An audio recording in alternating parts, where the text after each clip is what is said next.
so I can get it on tape. What is your name and the correct spelling of it, please? Mine, you wouldn't want to know my whole name, would you? Oh, yes.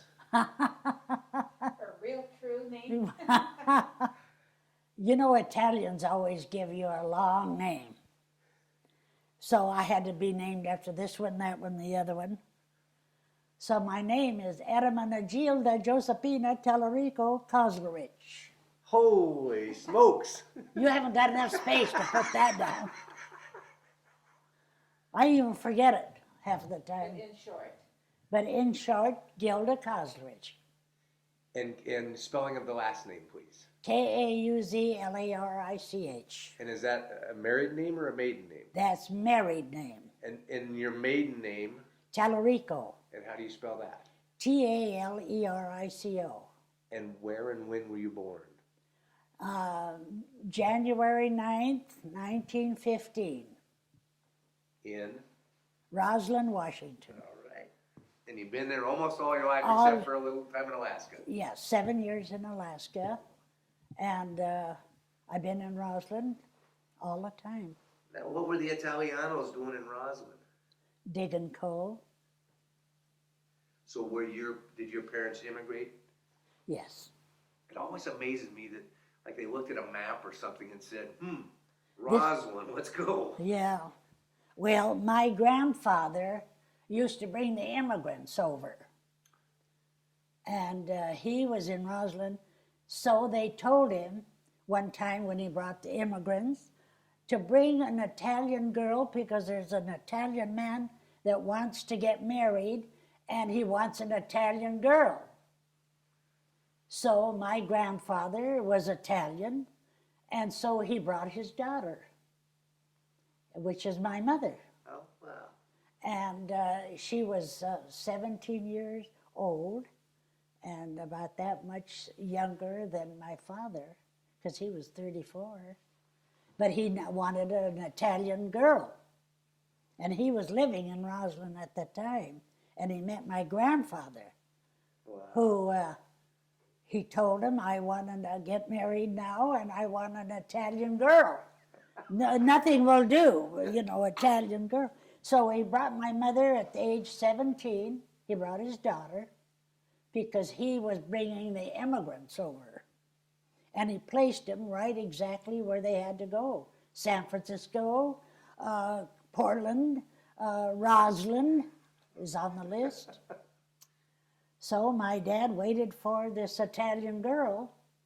She was 17 years old and couldn't speak a word in English. And he left her there and she didn't know anybody. She said she cried for 3 months. Wow. She just didn't know how to talk and American ways, and she said she would give anything to go back to Italy, but her dad already took off. He brought his daughter with not knowing nothing. How big a family did they have? Your mom? 4 children, 2 girls and 2 boys. 2 and 2. 2 and 2. And where do you fit in the? My mother was second oldest. Yeah. Oh, Yeah. How many brothers and sisters did you have? I had 7. So the 3 girls were the oldest, and then the 4 boys, and they were all in the service in World War II. And so the 3 girls, my mother said I couldn't have had it better because they took care of the 4 boys. We each had a boy. She had twins, so I had one, and my sister Verna had another one, and we took care of those twins. Wow. And the children done as much work as the mother because we couldn't nurse them or anything like that, but we had to take care of them. And I remember that very well, taking care of that twin. And I had the mean one besides. He made me mean.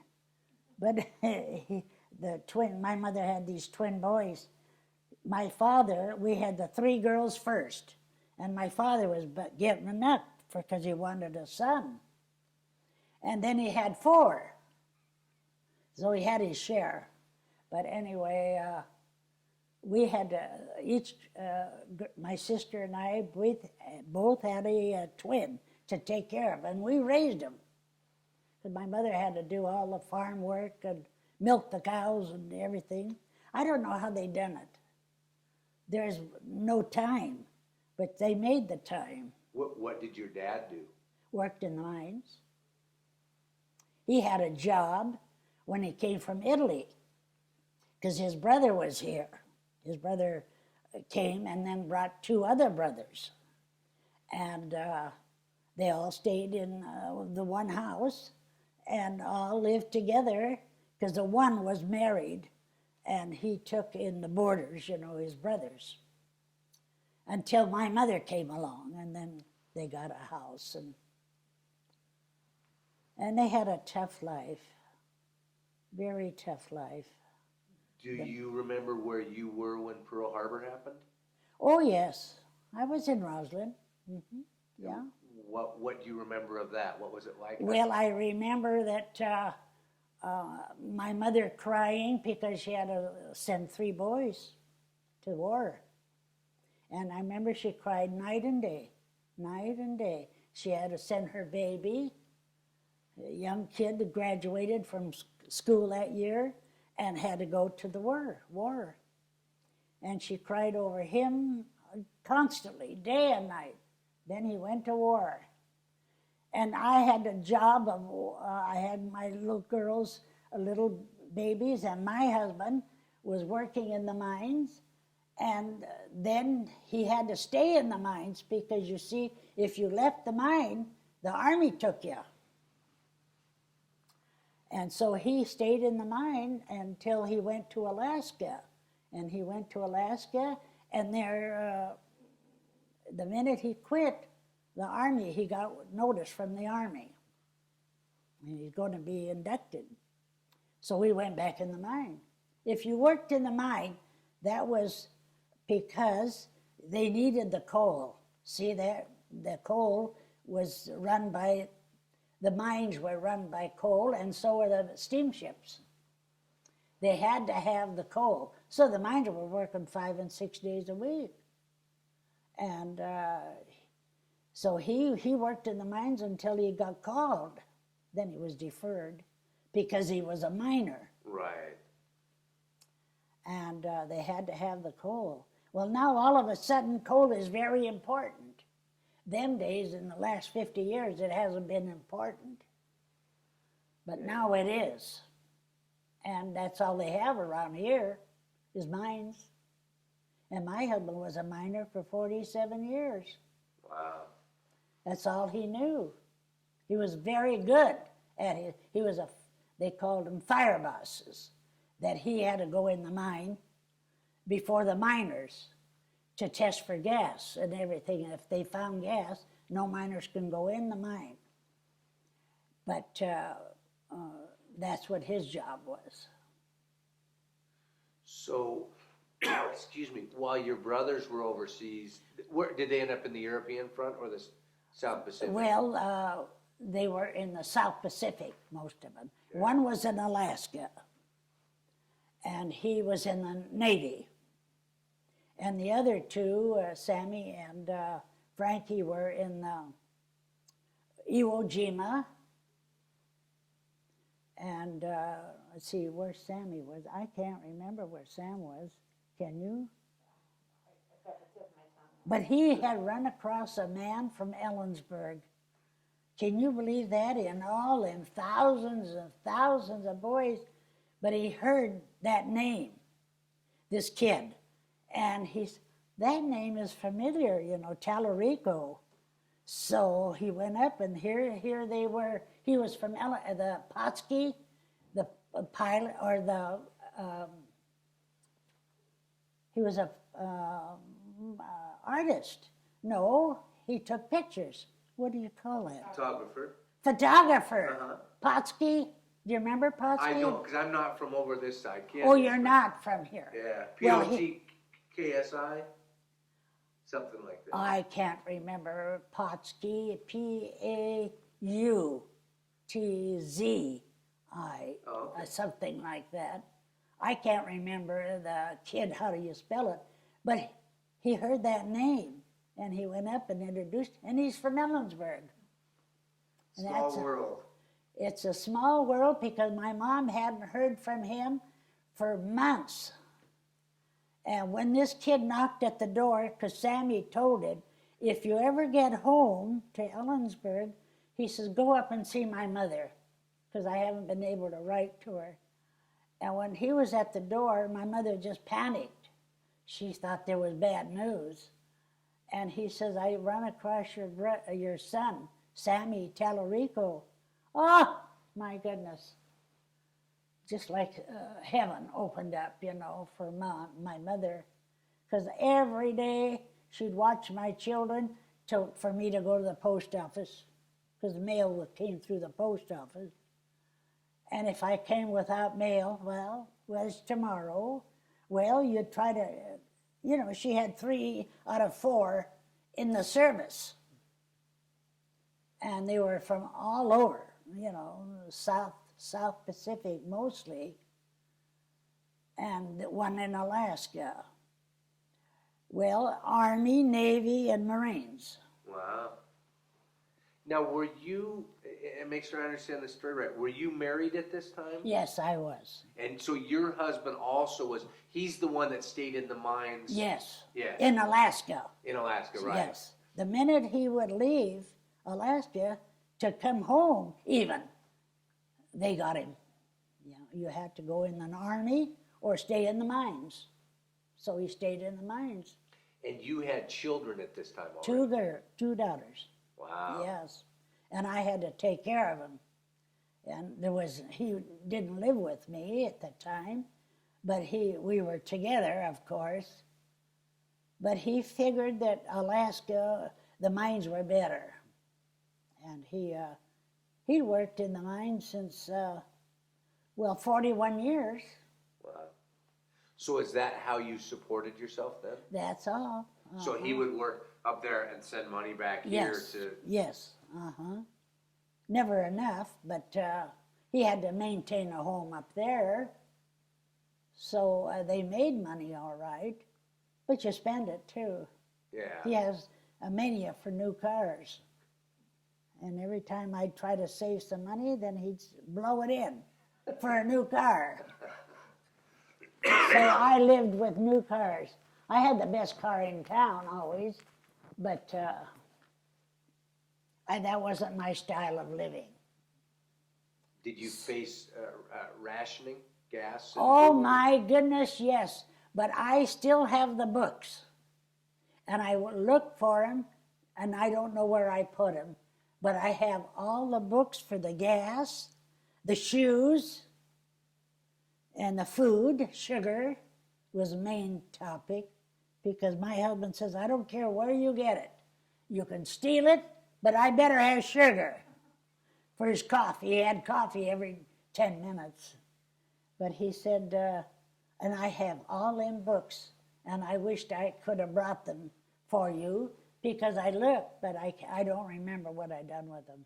But I got the shoe stamps and the sugar stamps and meat. Well, meat was rationed too. You could have all the chicken you wanted. That wasn't on rationing. But boy, the beef was. You don't remember, of course. No, I was... You were punk kid, or maybe you were just a thought. Well, I was just a thought at that time. Yeah. I figure that. But I remember the war very well. Very well. I had 3 brothers in it. And I have to go down. My mother would come over and watch my kids while I would go down to the post office doing shopping. No rationing. No gas stamps. I'd go through that, you know, and my husband would too when he come home. But it was tough doing sugar, shoes, gasoline. I once found the book on Mr. Hill. He worked for the company. And I found his book. And I said, I got all these, because that war made a thief out of me and everything. Everything illegal I done because I found this book. And it was a rationing book. You know, you could tear the stamps out. And boy, I thought I was rich because Mr. Hill lost his book and I got it. And then I couldn't do it. I had to give him his book because he passed my house every day. And I said, you haven't, and he worked for the company. So he had all the gas stamps that he wanted. And we were fighting for him. You know, you had only so much. And the company was the mining company, is that right? Northwestern Improvement Company, yeah. Yeah. Mm-hmm. And they dictated mostly what you could do. And he worked for that company 47 years. It's interesting because when you read history books, they kind of change history to a certain extent. Because when you read history books, they use World War II as this point that women gained all their independence and everything like that. But your mother sounded like a pretty independent woman. I mean, a hard worker. Yes, very hard worker. Very hard worker. She done a lot of crying because she had to send 3 boys out of 4 to the war. And that was tough living because I didn't know what to do with her. I was the only girl at home. And my husband worked in the mines, so we stayed in Roslyn. But, so you not only had to take care of your children, yes. but you also had to kind of comfort or help your mom. Oh, yes, and my dad was dying of cancer, so I had to go every 3 or 4 hours to give him shots. And it was tough going. But I done it because they were my parents. And who else were they going to get? I lived across the street from them. I moved there for that reason, so I could be near. They'd turn the light on, the front porch light, and I lived across the street, and then I knew it was time to go and give my father a shot, pain shot, because he was dying of cancer. Wow. Yes. Tough going, that war. That was a bad war. And then listen to my mother. Oh, I wonder if the boys made it through. And oh, brother, if she didn't get a mail, then I had to take care of her. Well, war is war, you know. But you don't know what the war is because you don't have any, you have brothers, 3 brothers, but you don't have any sons. That made a difference with her. I have to send 3, and my other brother that wasn't in the war had about 9 operations because he had ruptured appendix, and they kept butchering him up in Ellensburg. Dr. Hill, and you remember that clinic up there, Dr. Taylor Richardson Clinic? Yeah, I'm not too familiar with the area, but... Oh, well, Ellensburg. Okay. But I mean, I didn't grow up in Ellensburg. Again, Oh. My other producer grew up in Ellensburg. I'm from Olympia. You're from Olympia? Yeah. Well, that's most unusual because I don't know of anybody that moved here from Olympia. But anyway, my brother survived it, but he had about 8 operations in about 4 years. It was very bad. So we didn't get nothing out of Joe, but that was the 4th brother. The other 3 were in the service. It's interesting because you described your mom a minute ago saying that you didn't understand it war as well as she did. She did, Because you didn't have... I didn't have sons, but I had brothers, you know. And there was a strain on you because one brother was on Iwo Jima. Do you remember that war? That was a battle, a very bad battle. But they survived because my mother was at church every morning praying for him. And the Lord saved him.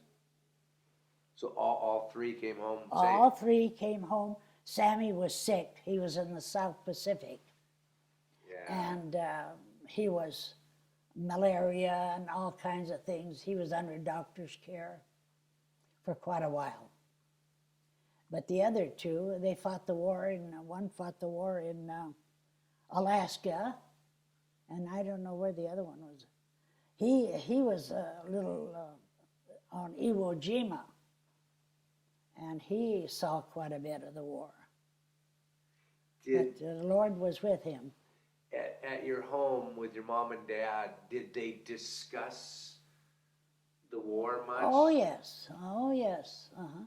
If I came home without a letter, well, there was hell to pay that day. Because out of the three that was in the war, I better have a letter from somebody. I'll never forget my mother, how she, this is this, and how the priest had to take care of her a lot because she didn't understand that war is war, you know. Now I got a family of 4 boys, and 3 of them are in the war, and the next door neighbor had 2 boys, and neither one of them were in the war. Now why is that? You know, say she couldn't understand that. But she pulled through it, and she had a lovely family back in Italy, a very good family. They were musicians, all musicians. Her brother finally got to the United States and made his home in Tacoma, Washington. And when he died, they had a 2-minute silence for him because he was so well known and such a wonderful musician. He was just wonderful.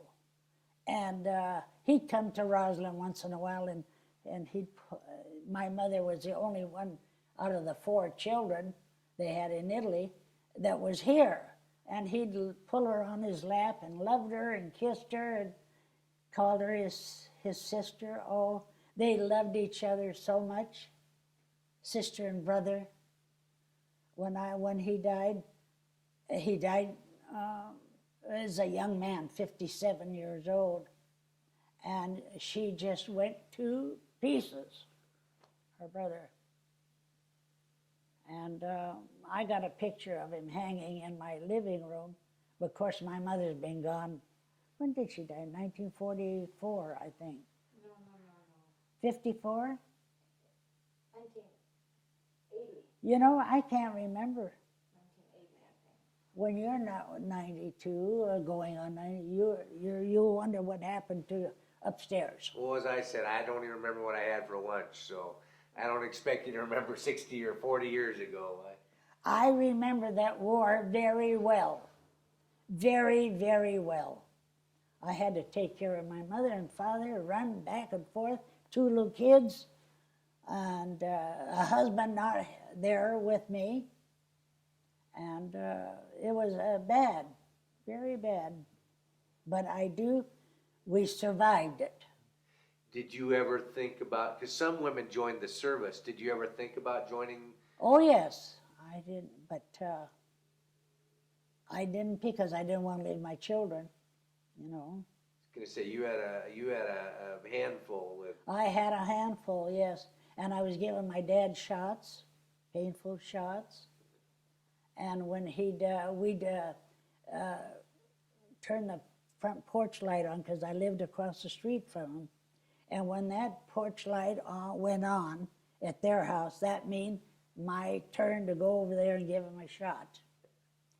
And it was a painful shot because he was dying of cancer. Yeah. And it took 8 years to kill him, to all that pain. And then the doctor told us, if you brought this man here 6 months ago, I could have saved him. He wouldn't tell you nothing. He just thought that came with life. And here we didn't know it. We didn't know that he was sick that bad. he said to me one time, you know, the good Lord must be deaf and blind. And I says, why? You know, he says, well, he can't see me and he can't hear me. So I knew then it was pretty serious. He was such a wonderful man. I miss my dad very much. He was just wonderful. It's interesting because you paint a picture of a very different generation, because Yes. the family bonds that you had, the contributions that you made to the family were substantial. And I had such wonderful parents, both of them. They thought before they spoke. And we got along just wonderful. My dad wouldn't, my mother would scream and yell at those 4 little boys and everything. He'd walk away. She'd say, Sam, take care of these boys. And he'd walk away, never said nothing. He was such a wonderful man. I miss him very much. He had a wonderful mind. He knew every opera, why it was written, who wrote it, and what it was all about. Every opera. Wow. He had the books, and he remembered what he read. And if you discuss opera, he could tell you everything about everyone. He loved it. He just loved opera. Who was the boss of the house, your mom or your dad? My mother. My mother was the boss. She'd say, go upstairs and untangle them kids. They're pulling the pillows apart. And he'd go up and shake the pillows with them. And I didn't pay to send him upstairs. So you didn't have to worry about equality in your... No, nothing like that. My parents were, I don't know, and his brother, because he came to Roslyn because of his brother living here and gave him a job in the mine, was just the opposite. He was mean to his wife, beat his wife up, beat his kids up, and my dad never laid a hand, never, ever. My mother had sent him upstairs, those boys were fighting each other, and he'd play with them, you know. Pull the pillows apart, and bed apart, and he'd play with them. He was just that type of nature. He was such a good man. Yeah, my mother was a good woman too, and they never knew each other till she came to Roslyn. Her father brought her because he brought the immigrants over. So one time he knew my dad before he knew my mother, because he met my dad and he said, my dad said to him, when you come, are you coming back to the United States? And he said, yes. I bring the immigrants over. He said, bring an Italian girl for me. I think I'll get married now. See, he got married at 37 years old. And so my mother was 17. Wow. Couldn't speak a word, didn't know anybody. And then when her dad left her to go get some more immigrants and bring them to San Francisco, she just looked lost. You know, she didn't know. She said, I cried many a tear. Now, where did you meet your husband? I met him in Roslyn. He was born in Yugoslavia. And when he was 8 years old, his dad sent for him and his wife. He was born in Yugoslavia. And so I knew the family because we used to go buy meat at Carrick's. And there was across the street. He lived across the street. But I didn't know him. I knew his father and his mother, but I didn't know the kids. There was 4 kids. And so one night we went out to Roslyn, and everybody went to Slim's, you know, a tavern. And then we'd go to the dance at the Masonic Hall, and then we'd go to Slim's at intermission. And there he was, you know. And so his friend, I knew his friend very well. And Ted Prescott said, I want you to meet a friend of mine, because he had a car and money. And so everybody, you know, got acquainted. So that's how I met him, just through his friend. So that night he asked me, who's taking you home? And I told him, and he said, well, how about a date? And I said, okay, you name it. And so I named it, and so he came and had a car, which very few people had cars them days, in the 30s. And I married him in 1935. And so he had a car, and we'd go to Ellensburg to the dances. And he was not much of a dancer. And I lived to dance. And so he'd stand on the sidelines, and I have a good time. And then he'd take me home. But he was a good guy. He was a very good man. As a miner, and he had a car. Well, what the heck more do you want, you know? We go out on a date, and he had this friend that wouldn't shake him loose. And because he had a car, and they'd run around. This friend of his didn't have a car.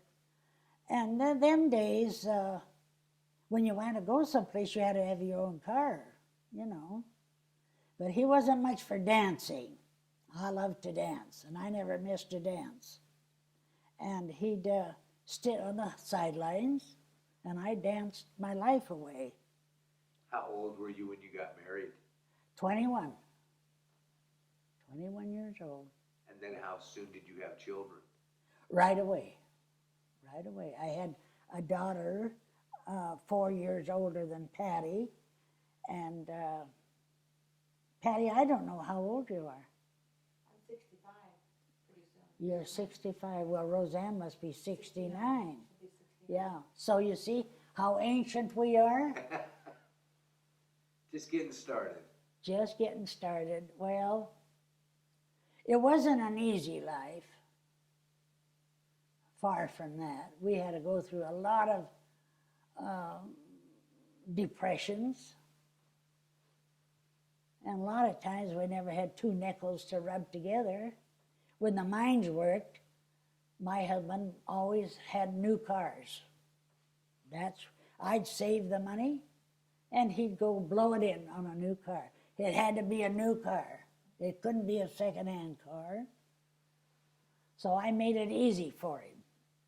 I'd done without, so he could buy a car. And he did. So would you say, and again, the world's changed now with all this political correctness and women's lib and all that, would you say that you had a traditional marriage? I would say that. Yes. And was that, for some reason, our history books want to make that sound like that's bad, that a woman that wanted to be a mother and all that. What's bad about it? What's bad about it? Wanting to be a mother. There's nothing bad about that. I always cooked and baked, and that was my profession. And I'm still doing it at 92 almost. And in fact, I'm going home and put it together again. So tomorrow I'll bake. And today, why didn't I bake? Where did we go today? Yeah, we went to lunch and to Yes, that's right. But I bake Italian cookies. That's my profession. And I've been doing it now for a good many years. And that's a little bit of money in there. I sell them. I don't give them away. I give my doctor a lot of cookies. And he come get me one day and he said, would you teach my wife? And I said, certainly I'll teach your wife. Get her going. make those cookies because he likes the torchettis. And I asked him here one day, I said, well, how's the cookie business coming along? He said, we haven't got time, we both work. Well, how do you figure you haven't got time? How do you figure I got time? So I bring him cookies. So did you bake for a bakery at? No, So you did it just kind of. I just did it in my own home. And I got so many orders, I can't keep up. I believe it. I can't keep up. So now I'm 91 and a half years old, and I keep saying, hey, this is it. This is it. This is it. Oh, well, I only want it one more time, 2 more times. And so I'm baking every day. I'm going home and bake now. And I love it. I love to do it. And when you see the smile on their faces, and I give it to them, and the men are just as bad as the women, and it does something to you. I understand 100% because I bake German cookies. You do? Yeah, I got my great aunt's recipes, and every Christmas I start Thanksgiving, the day after Thanksgiving, and I bake for 3 days. And that's it? And well, for Christmas, and then I go and distribute all the cookies. And what do you bake? Well, we call them, I do Lebkuchen, Buttergebacken, and I'm probably butchering the names of them, but we do what, Spritzes, S's, German Christmas, what are some of the other, Pfeffernuss. Does that sound familiar to you? My husband's German too. Oh, okay. Uh-huh. But he doesn't bake. Oh. He's a farmer. Does that sound familiar to you? Well, he wouldn't remember. No. Just cookies, you know, if they're a little kid, they're just cookies. Yeah. Yeah. Yeah. Well, I bake Italian cookies. And some of those recipes are from Italy. Yeah. And I broke it down, you know. But anyway, torchettis. Wow. Have you ever heard No, of torchettis? the Italian cookies I know nothing of. So. Well, I should have brought you some samples. If you come up to my house, I'll give them to you. If I get back in the area, I will. Okay. But you're not in Ellensburg? No, I'm from Olympia, and we're gonna head back home. Oh, you're going to head back Tell them home. who your mother's family is.